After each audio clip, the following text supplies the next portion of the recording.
पत्र 9। अनुभव के रूप में जीवन ने हमें एक शिक्षक दिया है। हमारी परिपक्वता जीवन में होने वाले अनुभव से एक पायदान नीचे ही रहती है। जीवन के अनुभवों का एकमात्र प्रयोजन है हमें वह परिपक्वता प्रदान करना। लेकिन हर अनुभव के साथ सिर्फ हमारी परिपक्वता का स्तर ही नहीं बढ़ता, बल्कि चुनौतियों का सामना करने का स्तर भी बढ़ जाता है। बस इसी तरह जीवन आगे बढ़ता जाता है। इस बात का कोई महत्व नहीं है कि हम कितना जानते हैं या हमारे जीवन के अनुभव कितने समृद्ध है या जो काम हम करते हैं उसमें हम सर्वोत्कृष्ट हैं या जीवन के बारे में हम एक विश्वकोश ही बन गए हैं, क्योंकि इसके बाद भी किसी मोड़ पर गिरने, ठोकर खा जाने व फिसल जाने की संभावना बनी रहती है। जीवन हमेशा बाधित करने व लय तोड़ने के लिए बीच में आ ही जाता है। लेकिन याद रखें कि विकास के पैमाने पर 10वें स्तर पर असफल रह जाने वाला फिर भी 8वें स्तर पर सफल होने वाले से तो ऊंचा ही रहता है। माउंट एवरेस्ट के शिखर पर पहुंचने से थोड़ा चूक जाने वाला भी किसी स्थानीय पहाड़ी के शिखर पर पहुंचने वाले से तो काफी ऊंचा रहता ही है। परिपक्वता जितनी ज्यादा होगी, चुनौती भी उतनी ही बड़ी होगी। जीवन हमें कुछ इसी तरह आकार देता है। जीवन कोई ऐसी यात्रा नहीं है जिसमें 2 कदम आगे बढ़कर 1 कदम पीछे चला जाए। ऐसा तो तभी होता है जब व्यक्ति सचेत रहे बिना जीता है, अपने अनुभवों से बिना कुछ सीखे जीता रहता है। जिस व्यक्ति की चेतनता उसे हर अनुभव से सीखना सिखा देती है, वह तो ऐसे जीता है जैसे वह किसी ट्रैम्पोलिन पर खड़ा हो, जहां वह ऊपर उठने के लिए नीचे की ओर जाता है और नीचे की ओर जाने के लिए ऊपर उठता है। लेकिन हर बार नीचे की ओर जाने के बाद मिलने वाली ऊंचाई पिछली बार से ज्यादा ही होती है। उसकी परिपक्वता और चुनौती दोनों के ही स्तर अगले उच्च स्तर पायदान तक उठते जाते हैं। आपकी सफलता का कारण क्या होता है? सही निर्णय। आपको सही निर्णय लेने में कौन सक्षम बनाता है? जीवन के अनुभव। जीवन के अनुभव आप कैसे प्राप्त कर सकते हैं? गलत निर्णयों से। जीवन के अनुभवों के ट्रैम्पोलिन पर मैं एक के बाद एक अनुभव से आगे बढ़ता जाता हूँ। हर अनुभव मुझे या तो वह दे देता है जो मैं चाहता हूँ, या फिर मुझे यह बता देता है कि मैं वह क्यों नहीं पा सका जो मैं पाना चाहता था। अगली बार कोई नुकसान या हार यदि आपको भीतर तक झकझोर के रख दे, तो बस इतना याद रखें कि जीवन ने आपके लिए एक शिक्षक भेजा है, अनुभव के रूप में, आपकी परिपक्वता का स्तर उठाने में आपकी सहायता करने के लिए।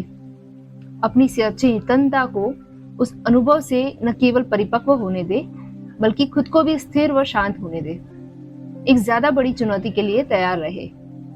हम मनुष्यों को उठने के लिए नीचे जाना ही पड़ता है। सौभाग्य की बात यह है कि पहले की अपेक्षा हम हमेशा थोड़ा ऊपर ही उठते हैं। पत्र 10।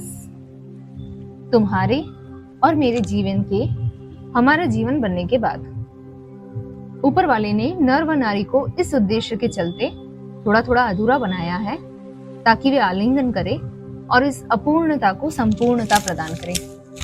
हालांकि शताब्दियों से संस्कारग्रस्त होने के चलते पति व पत्नी शब्दों को एक संकुचित अर्थ में बांध दिया गया है। इससे इस संबंध की व्यापकता बिल्कुल सिमट कर रह गई है। अपनी शब्दावली में से पति और पत्नी शब्दों को निकाल दे और जीवन साथी बनने का संकल्प ले। फिर स्त्री और पुरुष कभी माँ की भूमिका निभाए तो कभी पिता की, कभी शरारती बच्चे की तो कभी समझदार सलाहकार की, कभी शिक्षक की, कभी दर्पण की, और हाँ, कभी पत्नी और पति की भी। इस संबंध की परिभाषा को विस्तार दे, इसे खुला रखे, मुक्त रखे। वैवाहिक संबंध में गरिमा तभी होती है जब आप अपने जीवन साथी से अपने समूचे व्यक्तित्व के साथ जुड़े हो, न कि केवल शरीर से। एक दूसरे के सोचने के तौर तरीकों को देखें व समझें। एक दूसरे के व्यक्तिगत मूल्यों, दृष्टिकोणों और धारणाओं पर मिल बैठकर विचार विमर्श करें। एक दूसरे की भावनाओं के प्रति संवेदनशील रहे, परस्पर भावनात्मक अनुकूलता विकसित करें और आध्यात्मिक सौहार्द विकसित करने के लिए कभी शांति से बैठने का समय निकालें, दूसरे के समूचेपन का सम्मान करें और उसी के साथ संबंध रखें, न कि केवल उसके बाहरी स्वरूप के साथ या केवल उसके शरीर के साथ। जो 10 वर्षों में करने योग्य हो उसे एक ही वर्ष में कर डालने की कोशिश ना करें, और जो 1 वर्ष में किया जाना हो उसे 1 महीने में ही कर डालने की कोशिश ना करें। अधिकांश नवविवाहित जोड़े पहले कुछ महीनों में ही एक दूसरे में इतने डूब जाते हैं, सब कुछ इतना अतिरेक में कर लेते हैं कि उस संबंध में फिर करने जैसा कुछ रह ही नहीं जाता। इसके बाद वे एक ठंडे पड़े हुए संबंध में केवल सह-अस्तित्व में जी रहे होते हैं। जो एक वृक्ष बन सकता हो उसे एक पौधे के रूप में ही मरने ना दे। धीरे चले, दूर तक चले। जीवन में और भी अच्छे संबंध में अतीत एक अप्रासंगिक चीज होती है। वर्तमान ही निर्माण शिलाएं बनाता है। भविष्य भी महत्वपूर्ण है, क्योंकि आप दोनों को साथ साथ यात्रा करते हुए उसी में जाना है। हर रोज की छोटी छोटी बातों पर एकांत में बैठकर चर्चा कर लेने से आप परस्पर प्रेम को लगातार बढ़ा सकते हैं। भविष्य के बारे में बातें करें, सपनों के बारे में बातें करें, महत्वाकांक्षाओं के बारे में बातें करें और एक दूसरे की अभिवृद्धि के लिए अपनी अपनी भूमिका निभाने के किसी ऐसे तरीके को अपनाने का संकल्प ले जो उद्देश्यपूर्ण तो हो, लेकिन हस्तक्षेप करने वाला ना हो। प्रेम में बढ़ने, पनपने और फलने फूलने का यही तरीका है। पूरी दुनिया में ऐसी धारणा प्रचलित है कि विवाह का अर्थ है 2 शरीर एक आत्मा, यानी विवाह के बाद जीने के लिए एक ही जीवन रह जाता है। इसका परिणाम यह हुआ कि विवाह के नाम पर स्त्रियों को अपने पति के साये की तरह जीवन जीने के लिए बाध्य किया जाएगा। वे अनुचरी बनकर रह गई हैं और एक खिन्न, अपने पर तरस खाने वाली और बलि वेदी पर चढ़ी ऐसा व्यक्तित्व बनकर रह गई है जो स्वयं को शोषित महसूस कर रहा है। सच तो यह है कि तुम्हारे और मेरे जीवन के, हमारा जीवन बनने के बाद भी मेरे और तुम्हारे जीवन का अस्तित्व बना रहता है। विवाह यानी हमारा जीवन तो वह स्थान है जहां मेरा और तुम्हारा जीवन आकर मिलते हैं। विवाह में सुखी रहना इस बात पर निर्भर करता है कि दोनों हमारे वाले स्थान में किसी प्रकार संबंधित रहते हैं और बीतते समय के साथ साथ यह स्थान किस प्रकार बढ़ता जाता है। फिर भी पुरुष के जीवन का और स्त्री के जीवन का अपना अपना अस्तित्व तो बना ही रहता है। दरअसल जब वह स्त्री अपने स्थान पर जाकर फिर हमारे स्थान में लौटकर आती है, तब वह अपने सर्वोत्तम स्वरूप में होती है, और यही बात पुरुष पर भी लागू होती है। इससे यह सुनिश्चित हो जाएगा कि आप एक दूसरे के स्थान का, एक दूसरे के व्यक्तिगत रुचि, अरुचि का और प्राथमिकताओं का सम्मान करते हैं। और सबसे बड़ी बात यह है कि केवल इसी से यह सुनिश्चित होगा कि प्रेम के नाम पर आप एक दूसरे का दम नहीं घोट रहे हैं। अपने सही अर्थ में विवाह से दोनों के जीवन की गुणवत्ता में बढ़ोतरी होनी चाहिए। विवाह दोनों के लिए संभावनाओं का विस्तार करते हुए जीवन की एक सीधी प्रवाहित धारा हो सकता है और होना भी चाहिए। एक अच्छे विवाह को पोषित और विकसित किया जाना चाहिए। उत्कृष्ट वैवाहिक जीवन एक कला है, इसलिए कलाकार बने।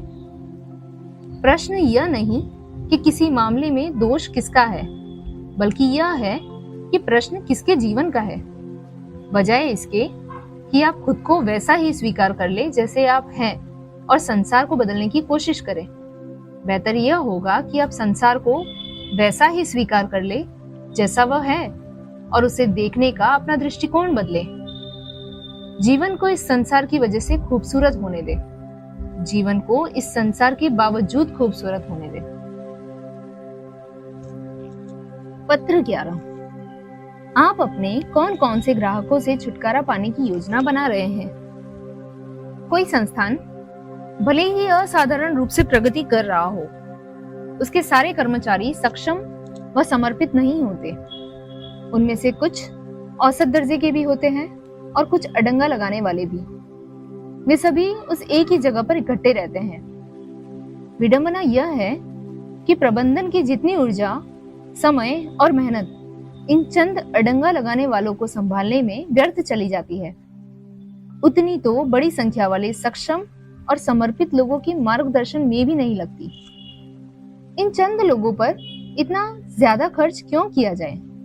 क्यों न इन्हें निकाल बाहर किया जाए और इस प्रकार बची ऊर्जा, समय और मेहनत को इन उत्पादक लोगों पर लगाया जाए। एक सड़ा हुआ टमाटर बाकी सभी टमाटरों को सड़ा देता है। क्या आपने ध्यान नहीं दिया कि एक निकम्मा आदमी अपने आसपास वाले अन्य निकम्मों की एक टोली बना लेता है? आप यदि उन्हें सुधार नहीं सकते तो उन्हें निकाल बाहर करें, सड़े टमाटरों को बाहर फेंक दे और इस तरह अच्छे टमाटरों को बचा ले। मेरी बात क्या आपको बेदर्दी भरी लग रही है? कोई भी संस्थान जो निकम्मों से हमदर्दी रखता है, उसे जल्द ही दूसरों की हमदर्दी की जरूरत पड़ जाती है। इस विचार में क्रांतिकारी जैसा कुछ भी नहीं है। अनेक संस्थान तो इसे अपना भी रहे हैं। अब मेरा प्रश्न है, क्यों ना अपने कुछ ग्राहकों से भी पीछा छुड़ा लिया जाए? क्या यह सच नहीं है कि प्रबंधन की जितनी ऊर्जा, समय और मेहनत चंद तुनक मिजाज और परेशान कर देने वाले ग्राहकों को संभालने में व्यर्थ चली जाती है, उतनी तो बड़ी संख्या वाले, कभी परेशान न करने वाले और आपसे ही सामान खरीदने वाले ग्राहकों की सेवा करने में भी नहीं लगती। कुछ लोग होते ही ऐसे हैं कि उनके लिए आप चाहे कुछ भी कर दे, लेकिन वह असंतुष्ट ही रहेंगे। आप उनकी चाहे जितनी बढ़िया सेवा कर ले, वे आपके उत्पाद और आपकी सेवा की नुक्ताचीनी करते ही रहेंगे। इनमें से कुछ तो ऐसे भी होंगे जो आपका भुगतान करने में आपको नाको चने चबवा देंगे और अंत में जब आपको भुगतान मिलेगा तो पता चलेगा कि वह घाटे का सौदा साबित हुआ है। देर से प्राप्त हुई इस भुगतान राशि पर आपके द्वारा चुका दिया गया ब्याज आपके मार्जिन को पहले ही ले चुका होता है। क्यों ना ऐसे चंद ग्राहकों को अपनी ग्राहक सूची से बाहर कर दिया जाए और उनसे बची ऊर्जा, समय और मेहनत अपने अच्छे और बड़े ग्राहकों पर लगाई जाए। ग्राहक हमेशा सही होता है। क्या यह उक्ति सही है? गलत है। ग्राहक तो राजा होता है ना? लेकिन हमेशा नहीं। यह इस पर निर्भर करता है कि ग्राहक है कौन। आपकी तलाश केवल ग्राहक के लिए न होकर अच्छे ग्राहक के लिए होनी चाहिए, और ये अच्छे ग्राहक ही हैं जिनके आप समाधानकर्ता बनते हैं और वे आपकी व्यापार वृद्धि में योगदान देते हैं। यह वाकई हमेशा लाभ वाली स्थिति होती है। तो आप अपने कौन कौन से ग्राहकों से तत्काल छुटकारा पाने की योजना बना रहे हैं? है ना एक क्रांतिकारी विचार? पत्र 12। लोगों जैसे न बने, उनसे आगे निकले। कुछ दिन पहले मैं और मेरा एक मित्र अनाथ बच्चों के एक आश्रम में गए। वहां एक कर्मचारी मिला जो काफी मिलनसार लगा। हमने उससे आश्रम के लिए कुछ सामान देने के बारे में बात की। उसने हमें बताया कि इसके लिए हमें उनके एक सामाजिक कार्यकर्ता से बात करनी होगी जिसके पास चंदा आदि लेने का प्रभार है। हम वहां बैठे उसकी प्रतीक्षा कर ही रहे थे, तभी एक महिला दनदनाती हुई अंदर आई और ऐसे स्वर में हमसे बोली कि अपनी कब्र में लेटा हुआ हिटलर भी शायद हिल गया होगा। ओह, तो आप हैं जो चंदा देना चाहते हैं। देखिए, आप मुझे 500 किलो चावल दे दे। अभी तो मुझे यही चाहिए और कुछ नहीं। अगर आप इतना नहीं दे सकते तो चाहे 5 किलो चावल ही दे दे, लेकिन मुझे चावल ही चाहिए। बस मैं जा रही हूँ। कोई शिष्टाचार नहीं, खुशी का तो एहसास तक नहीं, कोई मुस्कुराहट नहीं। वह आई और कुछ शाब्दिक वमन करके चलती बनी। मैंने अपने आप से कहा, यह है चंदा लेने की प्रभारी। भगवान इस आश्रम के बालकों की रक्षा करना। मैं और मेरा वह मित्र स्तब्ध होकर कुछ देर तक तो कुछ बोल ही नहीं पाए। हम इस नितांत अपमान और अनादर के कड़वे अनुभव से उबरने की कोशिश में लगे रहे। थोड़ा ठहरकर मैंने अपने मित्र से कहा, हम इन्हें 500 किलो चावल दे ही देते हैं। हमें तो बच्चों के लिए करना है, न कि इस महिला के लिए। तो फिर बच्चों की भूख और अपनी सद्भावना के बीच हम इस महिला के दुर्व्यवहार को क्यों आड़े आने दें?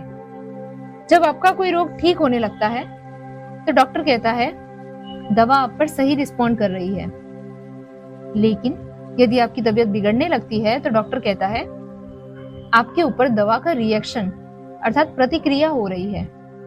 सही अनुक्रिया सकारात्मक होती है। प्रतिक्रिया नकारात्मक होती है। हम यह ध्यान रखें कि जीवन में कभी भी और किसी भी स्थिति में हम प्रतिक्रिया न दें, बल्कि अपने लिए एक सटीक व सही अनुक्रिया का चयन करें। हमारा व्यवहार किसी बाहरी प्रभाव के भड़कावे में आया हुआ न हो, बल्कि गहरे मूल्याधित चयन से उत्पन्न हुआ हो, और संसार का कोई भी बाहरी व्यक्ति हमारे भीतर के भलेपन को अपने पैरों तले रोंदता न चला जाए। संसार कैसा व्यवहार करता है, यह देखना हमारा काम नहीं है। सबसे गर्व की बात यह है कि खुद अपनी नजर में ऊंचा उठना। आप सदैव अपने चरित्र को जिए, चाहे आप कहीं भी हो, किसी भी कसौटी पर हो और जो कुछ भी कर रहे हो। दूसरों की सीमा के कारण हम खुद को सीमित न होने दें, वह गलत है। इस बात की आड़ लेकर की गई आपकी गलती क्षमा योग्य नहीं हो जाती। गलती के बदले गलती करना कोई सही तरीका नहीं है। हम अपना भलापन दांव पर न लगाए। जीवन के हर मौके पर हम लोगों जैसे न बने, उनसे आगे निकले। पत्र 13। भावनाओं का समर्थन करें, भावनात्मक नाटक का नहीं। अपने विवाह की पहली वर्षगांठ पर पति पत्नी ने एक नई कार खरीदी। वे उसे चलाते हुए शहर घूमने गए। समुद्र तट की सड़क पर फर्राटे से उसे दौड़ाया, एक ड्राइविंग थिएटर में फिल्म देखी और फिर घर लौट आए। चूंकि उनके पास गैरेज नहीं था, इसलिए उन्होंने वह कार घर के बाहर सड़क के किनारे खड़ी कर दी। अगले दिन सुबह जब वे उठे तो ये देखकर सन्न रह गए कि उनकी कार गायब थी। कार चोरी हो चुकी थी। उनकी पहली कार, उनके विवाह की पहली वर्षगांठ पर खरीदी हुई चीज, और जिसका आनंद वे बस एक ही दिन ले पाए थे। पत्नी ये सहन नहीं कर पाई। आंसू भरी आंखों से वह सोफे पर कटे पेड़ की तरह धम्म से बैठ गई। झटका पति को भी लगा था, लेकिन इन पलों में अपनी पत्नी के प्रति उसका प्रेम गहरा था। पत्नी को उसने पीछे से आकर अपनी बाहों में भर लिया और बोला, कार चोरी हो गई है। इस बात पर तुम परेशान भी हो सकती हो और सहज भाव से भी ले सकती हो। कार तो जा ही चुकी है, तो क्यों ना इसे सहज भाव से ले। पत्नी ने उसे थोड़ी नाराजगी से देखा और समय बीत गया। 2 महीने बाद पुलिस ने कार चोरों की एक गैंग से बरामद करा ली और पति को वापस सौंप दी। उस कार को जब वह पुलिस स्टेशन से घर ला रहा था तो वह एक ट्रक से टकरा गई। इस बार पति की बारी थी। वो ये हादसा सहन नहीं कर पाया और घर आकर आंसू भरी आंखों से सोफे पर कटे पेड़ की तरह धम्म से बैठ गया। झटका पत्नी को भी लगा था, लेकिन इन पलों में अपने पति के प्रति उसका प्रेम प्रबल रहा। पति को उसने पीछे से आकर अपनी बाहों में भर लिया और बोली, कार टकरा गई है, इस बात को तुम सहजता से भी ले सकते हो। वो तो टकरा ही चुकी है, तो क्यों ना इसे सहज भाव से ले। एक तर्कपूर्ण प्रश्न ये है कि जब कार चोरी हो गई हो या टकरा गई हो तो कोई भला इसे सहजता से कैसे ले सकता है। लेकिन इसके अलावा आप कर भी क्या सकते हैं। आप चाहे तो परेशान और अशांत हो ले और चाहे तो इसे सहजता से ले ले। कुछ भी हो, भावनात्मक नाटक के बाद जो करना है वो तो करना ही है। पुलिस में रिपोर्ट करनी है, कार को मरम्मत के लिए भेजना है, बीमा राशि के लिए दावा करना है। अब जो करना है वो तो करना ही है। बच्चा किसी एक विषय में फेल हो गया है, पिता उसे 2-3 चपत लगा देते हैं। माँ कई बार अपना माथा पीट लेती है और रो पड़ती है ना ये भावनात्मक नाटक। तो क्या करे। अब उस बच्चे को पढ़ाते समय उस विषय पर विशेष ध्यान रखा जाए। हो सकता है उसे उस विषय में विशेष कोचिंग की आवश्यकता हो। जो करना है वो किया जाए। आपने दूध गैस के चूल्हे पर रखा हुआ छोड़ दिया। उबलता दूध बर्तन से बाहर उफनने लगा है। चीखना, चिल्लाना, हाय तौबा मचाना, तनावग्रस्त हो जाना, ब्लड प्रेशर बढ़ा लेना, इस भावनात्मक नाटक के बाद क्या करें। चूल्हा बंद कर दे, बर्तन को नीचे उतार ले और किचन काउंटर साफ कर दे। आखिर जो करना है वही तो किया जाना है। शेयर बाजार के धड़ाम होने से लेकर किसी महत्वपूर्ण कर्मचारी के त्याग पत्र या किसी प्रियजन की मृत्यु तक, भावनात्मक नाटक के बाद भी जो करना है वो तो करना ही है। यहाँ ये भावनात्मक न होने की बात नहीं कह रहे हैं, बल्कि नाटकीय भावनात्मक प्रतिक्रियाओं की बात कर रहे हैं। स्वाभाविक है, अगर किसी का वाहन चोरी हो जाए तो दिल को धक्का लगता है। बच्चा जब फेल हो जाए तो आप निराश हो जाते हैं। किसी प्रियजन की मृत्यु पर आंसू आ जाने में कुछ गलत नहीं है। भावना का होना तो सही है, लेकिन भावनात्मक नाटक का होना सही नहीं है। भावनात्मक परिपक्वता भावनाओं से दूर दूर रहने में नहीं है, बल्कि भावनात्मक नाटक से बचे रहने में है। कुछ भी हो जाए, जो किया जाना है वही तो किया जाना है, तो फिर ये नाटक क्यों? आप दीवार से कब तक टकराते रहेंगे?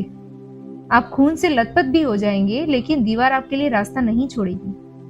आप कब तक अपने भाग्य को कोसते रहेंगे और किसी आम के पेड़ के नीचे बैठे संतरा टपकने की आशा कब तक करते रहेंगे? चाहे आप खुद खत्म भी हो जाए, लेकिन आम के पेड़ से कभी भी संतरा नहीं टपकेगा। जो है वो है, जो नहीं है वो नहीं है। प्रबुद्ध होने का अर्थ है ये जानना कि आप क्या थामे रखे और क्या छोड़ दे।